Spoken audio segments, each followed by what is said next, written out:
Okay दोस्तों, आपका स्वागत है चंद्रा क्लासेस में।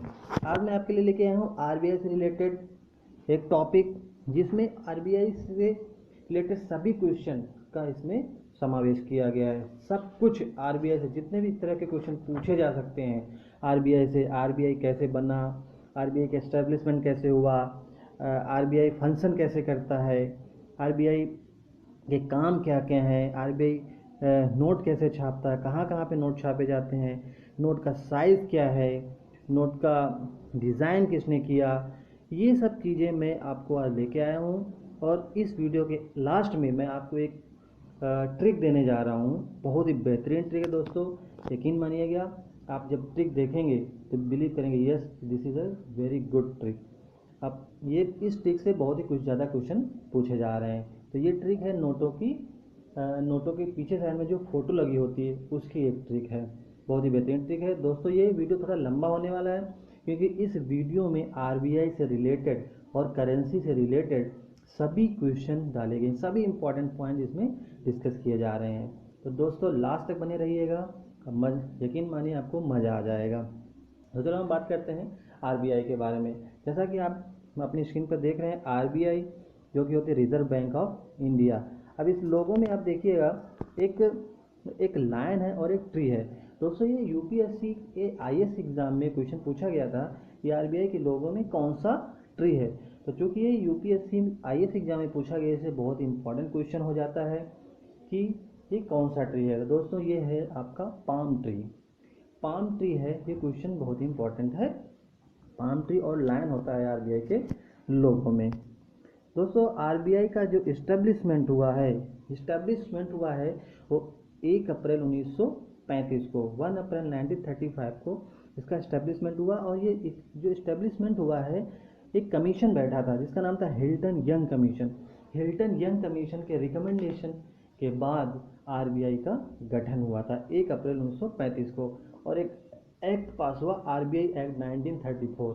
तो इसका जो इस्टेब्लिशमेंट है हिल्टन यंग कमीशन के रिकमेंडेशन के द्वारा आरबीआई एक्ट 1934 से इसका इस्टेब्लिशमेंट हुआ। नेशनलाइजेशन, और इसका जो नेशनलाइजेशन हुआ वह हुआ 1 जनवरी 1949 को। इसका हेडक्वार्टर मुंबई में। दोस्तों जब इसका इस्टेब्लिशमेंट हुआ था 1935 में, तब इसका जो हेडक्वार्टर था कोलकाता था। उसके 2 साल बाद इसका हेडक्वार्टर शिफ्ट कर दिया गया मुंबई में, और अभी ये मुंबई में है। तो 1937 में इसका हेडक्वार्टर मुंबई हो गया। दोस्तों इसकी 4 मुख्य ब्रांचेज हैं, जो कि आपके जो 4 बड़े महानगर हैं, दिल्ली, मुंबई, कोलकाता और चेन्नई, यहाँ पे इनके 4 मुख्य ब्रांचेज हैं। इनके अलावा इनके 22 रीजनल ऑफिसेज हैं, जिसे आपको मैंने बता चुका हूँ। इसका लोगो में एक पाम ट्री है और एक लायन का फिगर बना हुआ है। नेक्स्ट दोस्तों हम बात करेंगे आरबीआई के गवर्नर। आरबीआई के गवर्नर जो अभी प्रेजेंट हैं वो शक्तिकांत दास जी हैं। ये 25 नंबर के गवर्नर है। दोस्तों ये क्वेश्चन पूछा जाता है कि प्रेजेंट में जो गवर्नर है कौन से नंबर के हैं। तो दोस्तों ये 25वें नंबर के गवर्नर है। अगर हम बात करें 24वें नंबर, इनसे पहले कौन था? इनसे पहले थे उर्जित पटेल जी। और 23वें नंबर उनसे पहले थे श्री रघुराम राजन जी। दोस्तों ये आप याद रखिएगा कि अभी जो गवर्नर है शक्तिकांत दास जी, ये 25वें नंबर के गवर्नर हैं। अब दोस्तों आरबीआई में एक गवर्नर होते हैं, उसके अलावा 4 डिप्टी गवर्नर होते हैं। जैसा कि आप देख रहे हैं, बीपी कानूनगो, एमएस विश्वनाथन, वीरर आचार्य, महेश कुमार जैन, ये 4 अभी डिप्टी गवर्नर हैं और एक गवर्नर है।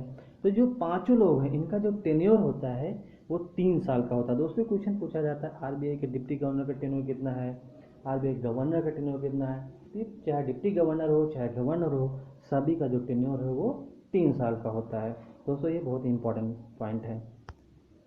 नेक्स्ट हम बात करेंगे आरबीआई की सब्सिडायरीज। आरबीआई की सब्सिडायरीज क्या है? तो ये क्वेश्चन पूछा जाता है कि आरबीआई की सब्सिडायरीज कितनी है। तो आरबीआई की दोस्तों 4 सब्सिडारी हैं। दोस्तों ये स्लाइड पूरी बहुत इंपॉर्टेंट है, इसको आप स्क्रीनशॉट ले लीजिएगा या फिर इसको पेन पेपर लेके आप एक पेपर में नोट कर लीजिएगा।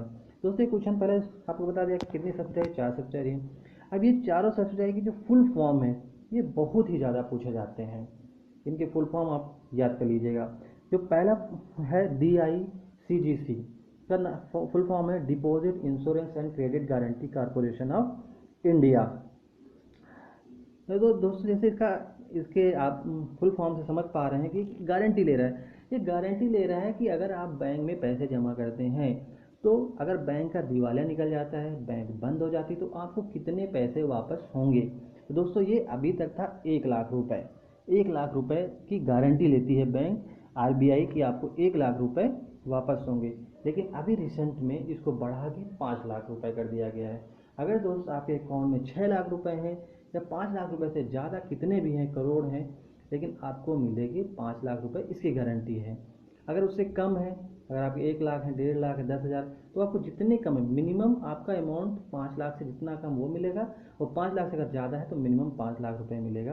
दोस्तों ये करंट अफेयर का क्वेश्चन है, ये क्वेश्चन बहुत इंपॉर्टेंट है, इसको याद रखिएगा। तो जो अभी आपकी डिपॉजिट इंश्योरेंस गारंटी है वो कितना है, 5 लाख रुपए का है।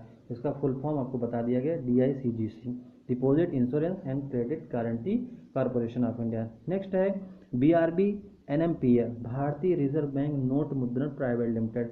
अब ये सब्सिडायरी आरबीआई की है। इसके अंतर्गत आरबीआई नोटों का जो प्रिंटिंग प्रेस होता है, मिंटिंग प्रेस होता है, जहाँ पे नोट छापे जाते हैं, वो सब चीज़ें इस ऑर्गेनाइजेशन के अंडर में आते हैं। इस सब्सिडायरी का काम होता है नोटों का मुद्रण करना। नेक्स्ट आपका रेबिट। रेबिट का फुल फॉर्म बहुत पूछा जाता है दोस्तों। रेबिट का फुल फॉर्म होता है reserve bank information technology private limited. ये रिजर्व बैंक का जो ट्रांजेक्शन होता है, जो इंफॉर्मेशन है, उस पूरी टेक्नोलॉजी के ऊपर ये काम करता है। नेक्स्ट है आपका IFTES, Indian financial technology and allied services. इसका भी फुल फॉर्म बहुत पूछा जाता है दोस्तों। ये आपका जो इंडियन फिनेंशियल टेक्नोलॉजी, आपके फिनेंसी में कितना टेक्नोलॉजी, कैसे लोगों को जैसे आपकी सैलरी आती है, जैसे आप मान लीजिए कि बहुत सारे लोगों का पेमेंट एक साथ आता है, बहुत सारे लोगों का ट्रांजेक्शन एक साथ किए जाते हैं, तो ये इन सब चीज़ों को ये ऑर्गेनाइजेशन देखता है। अब देखिए आपके जो फर्स्ट गवर्नर रहे आरबीआई के, जो पहले गवर्नर रहे जब ये इस्टेब्लिशमेंट हुआ 1935 में, उस समय जिससे गवर्नर बनाए गए थे वो बनाए थे सर ऑसबॉर्न स्मिथ। अब इनके नाम के आगे सर लगाया गया, इसका मीनिंग होता है जो ये ब्रिटिश के थे, ब्रिटिश में जिसको नाइट हुड की उपाधि दी जाती थी, उनको उनके नाम के आगे सर लगाया जाता था। तो sir Osborne Smith first governor of RBI थे 1935 टू 1937। अगर एक क्वेश्चन पूछा जाए कि पहले भारतीय गवर्नर कौन से थे, first Indian governor of RBI, तो वो थे सीडी देशमुख जी थे 1943 टू 1949। अब देखिए दोस्तों, हमारे देश में अभी तक कोई भी लेडी गवर्नर नहीं हुई, लेकिन लेडी डिप्टी गवर्नर जरूर हुई हैं। तो ये क्वेश्चन इसलिए इंपॉर्टेंट हो जाता है। तो अगर पूछा जाता है कि फर्स्ट लेडी डिप्टी गवर्नर, वो थी KG कुरैशी जी। नेक्स्ट क्वेश्चन ये भी इंपॉर्टेंट हो जाता है दोस्तों कि the only governor who became the prime minister of India, ऐसे कौन से गवर्नर रहे हैं जो कि प्राइम मिनिस्टर भी बने इंडिया के, वो थे हमारे doctor Manmohan Singh ji. Central bank, अभी देखो आरबीआई में होता कौन कौन, जो मुख्य लोग होते हैं जो आरबीआई को मेन रूप से चलाते हैं, वो होते हैं, इसमें टोटल 11 लोग होते हैं। एक तो आपके गवर्नर हो गए, 4 डिप्टी गवर्नर हो गए, और 2 होते हैं आपका finance minister and finance secretary, वित्त मंत्री और वित्त सचिव, ये इसके होते हैं। नेक्स्ट 4 डायरेक्टर होते हैं, लोकल बोर्ड के 4 डायरेक्टर होते हैं। तो टोटल 11 लोग होते हैं जो आरबीआई को चलाते हैं। नेक्स्ट आप फंक्शन ऑफ आरबीआई। आरबीआई के फंक्शन बहुत ही, क्या आरबीआई के काम क्या है, आरबीआई कैसे काम करता है, क्या क्या काम है आरबीआई के। तो पहला काम है formulates, implement and monitors India's monetary policy. India की जो मॉनेटरी पॉलिसी, अब दोस्तों मॉनेटरी पॉलिसी है क्या, मॉनेटरी पॉलिसी का मतलब होता है to manage and control the money in the market. अब मार्केट में कितना पैसा है, कैसे पैसे को, कभी मार्केट में ज़्यादा पैसा हो गया, इन्फ्लेशन हो जाएगा, कम पैसा होगा, डिफ्लेशन हो जाएगा, तो ये सब चीज़ को कैसे मैनेज किया जाए, उसलिए एक मॉनेटरी पॉलिसी लेके आती है। ये हर 2 महीने में, आप न्यूज़पेपर में पढ़ते होंगे कि बाई मंथली मॉनेटरी पॉलिसी, तो ये हर 2 महीने में पॉलिसी लेके आता है। रेट बढ़ा देता है, repo rate, reverse repo rate, bank rate, ये सब चीज़ें इसी पे मॉनेटरी पॉलिसी जब पब्लिश होती है तो उसमें सब दिया होता है। नेक्स्ट है, अच्छा एक चीज़ और बताना है, मॉनेटरी पॉलिसी, एक होता है मॉनेटरी पॉलिसी, एक होता है फिजिकल पॉलिसी। तो मॉनेटरी पॉलिसी जो आरबीआई लेके आती है, एक फिजिकल पॉलिसी जिसको राजस्व नीति बोलते हैं, वो आपका गवर्नमेंट लेके आती है। तो दोस्तों ये क्वेश्चन इंपॉर्टेंट रहता है, कई बार पूछा जाता है कि मॉनेटरी पॉलिसी कौन लेके आता है, फिजिकल पॉलिसी कौन लेके आता है, तो दोस्तों याद रखिएगा। Next issue currency except 1 rupee note. और नेक्स्ट आरबीआई का काम होता है करेंसी इशू करना। जितनी भी करेंसी होती है वो सभी आरबीआई इशू करती है एक्सेप्ट ₹1 नोट जो गवर्नमेंट इशू करती है जिसमें फाइनेंस सेक्रेटरी के सिग्नेचर होते हैं।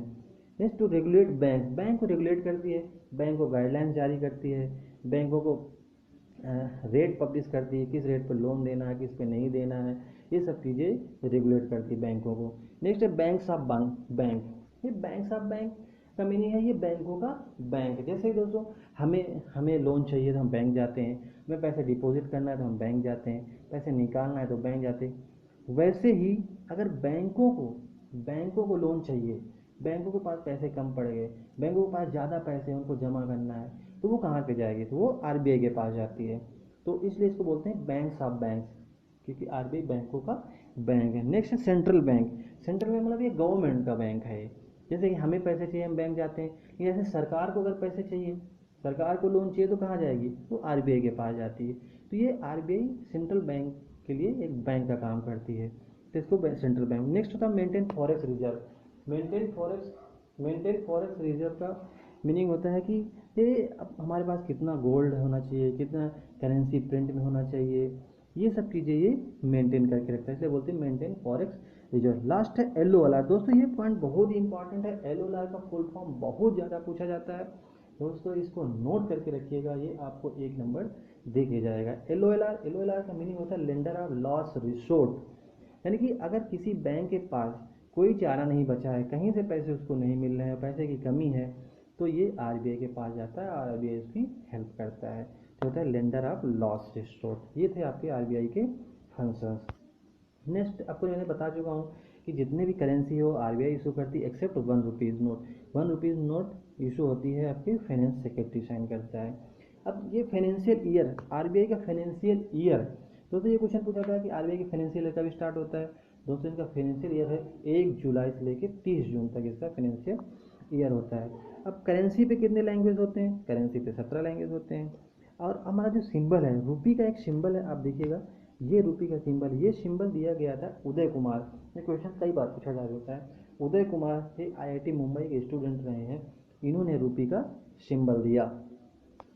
और ये जो सिंबल है ये पांचवा, वर्ड का पांचवा सिंबल है, यानी इंडिया ने जो सिंबल बनाया है वर्ड का पांचवा सिंबल। इससे पहले 4 सिंबल और थे, तो ये क्वेश्चन पूछा जाता है कि ये जो इंडिया का सिंबल किस नंबर का, ये 5वें नंबर का। India become 5th country which है सिंबल ऑफ करेंसी। इससे पहले देखिएगा लोग 4 सिंबल थे, जैसे अमेरिका का डॉलर है, ब्रिटिश का आपका पाउंड स्टर्लिंग है, जापान का येन है, यूरोप का यूरो, उसके बाद इंडिया का नंबर आता है, इंडिया में रूपी एक सिंबल है। नेक्स्ट हम आप बात करेंगे करेंसी बारे। दोस्तों करेंसी के क्वेश्चन बहुत ज़्यादा पूछे जा रहे हैं, जैसे नई नोट है, पिछले साल आप कोई भी exam, railway, SSC, CGL, CHSL, bank, यहाँ के बैंक तक के एग्जाम में क्वेश्चन पूछे जा रहे हैं कि जो आपकी नई करेंसी है उनका साइज़, उनका कलर, उनके बैक साइड में कहाँ की फ़ोटो लगाई है। दोस्तों तीनों पॉइंट बहुत इंपॉर्टेंट है, और इसके लिए मैं आपको एक लास्ट में ट्रिक देने वाला हूँ, बहुत ही बेहतरीन ट्रिक है, तो आपको 1 नंबर 100% देखे जाएगी। तो आप वीडियो थोड़ा लंबा रहेगा दोस्तों, क्योंकि इस वीडियो में सब कुछ आपको शामिल किए पॉइंट टू पॉइंट बताया जा रहा है, लास्ट तक देखिएगा आपको मज़ा आ जाएगा। दोस्तों हम बात करें नोट की, जैसे आप देख रहे हैं अपनी स्क्रीन पे, ये हमारे 2000 की नोट है। 2000 की नोट का जो कलर है वो पिंक कलर है, उसका जो साइज़ है 66 इंटू 166 mm, सिंपल है, आप याद कर सकते हैं। जैसे फ़ोटो है मंगलयान, उसके पीछे देखिएगा आप, ये मंगलयान की फ़ोटो लगाई गई है। नेक्स्ट आप देखिए 500 रुपये की नोट है, 500 रुपये की नोट पे आपका जो कलर है स्टोन ग्रे है, साइज है 66 इंटू 150 mm, तो इसका जो फोटो इसे लगा है रेड फोर्ट, देखिए रेड फोर्ट लाल किला जो दिल्ली में, उसकी फ़ोटो लगाई गई है। नेक्स्ट देखिए आप 200 रुपये की नोट, 200 रुपये की नोट पे आपका जो कलर है ब्राइट येलो कलर है, साइज है 66 इंटू 146 mm, फ़ोटो जो सांची स्तूप, देखिएगा सांची स्तूप, इस पर फ़ोटो लगाई गई है। नेक्स्ट देखिएगा 100 रुपये की नोट, 100 रुपये की नोट क्या है, लेवेंडर कलर है, साइज़ क्या है 66 इंटू 142 mm, फ़ोटो क्या है रानी की वाव, रानी की वाव मतलब इसको रानी की वावड़ी बोलते हैं, ये गुजरात में है, वहाँ की फ़ोटो लगाई गई है। नेक्स्ट आप देखिए 50 रुपये की नोट, 50 रुपये की नोट का जो कलर है फ्लोरोसेंट ब्लू है, साइज़ क्या है, साइज 66 इंटू 135। दोस्तों ये सब चीज़ें आप एक नोट कर लीजिएगा, एक बनाइएगा नोट, साइज, कलर और फोटो, तो ये क्वेश्चन आप एक बार 2 बार पढ़ोगे तो आपको याद हो जाएंगे। इसका साइज़ है 66x135 mm। फ़ोटो क्या है, हम्पी की फ़ोटो लगाई गई है। नेक्स्ट 20 रुपये की नोट, 20 रुपये की नोट का कलर क्या है, ग्रीन येलो कलर है। साइज़ क्या है 63x147 mm। Photo Ellora caves की है। और लास्ट आपका 10 रुपीज़ नोट, 10 रुपीज़ की नोट पे जो कलर है चॉकलेट ब्राउन कलर है और साइज़ है 63x123 mm। इसका जो फोटो है इसमें कोणार्क सन टेम्पल उड़ीसा जो है वहाँ की फ़ोटो लगाई है। दोस्तों ये था हमारा आपका मेन टॉपिक, जो कि आपको आरबीआई के बारे में ऑलमोस्ट सब कुछ कवर कर दिया गया है। इससे अलग कोई क्वेश्चन नहीं पूछे जाते हैं, पॉइंट टू पॉइंट एक एक बातें आपको बताई गई हैं। करेंसी के बारे में बताया गया है, आरबीआई के बारे में बताया गया है। अब हम बात करें जो आपको ट्रिक के बारे में बताया है कि आपको मैं एक ट्रिक देने वाला हूँ, बहुत ही बेहतरीन ट्रिक है। तो दोस्तों आप चलो बात करते हैं ट्रिक के बारे में। अच्छा, ट्रिक मैं लास्ट में बताऊँ, अभी कुछ पॉइंट और बचे। तो हम फोटो हो गया। अब देखिए, गवर्नमेंट अनाउंस एक 20 रुपये का कॉइन इशू करेगी। ये 12 साइडेड शेप का कॉइन होगा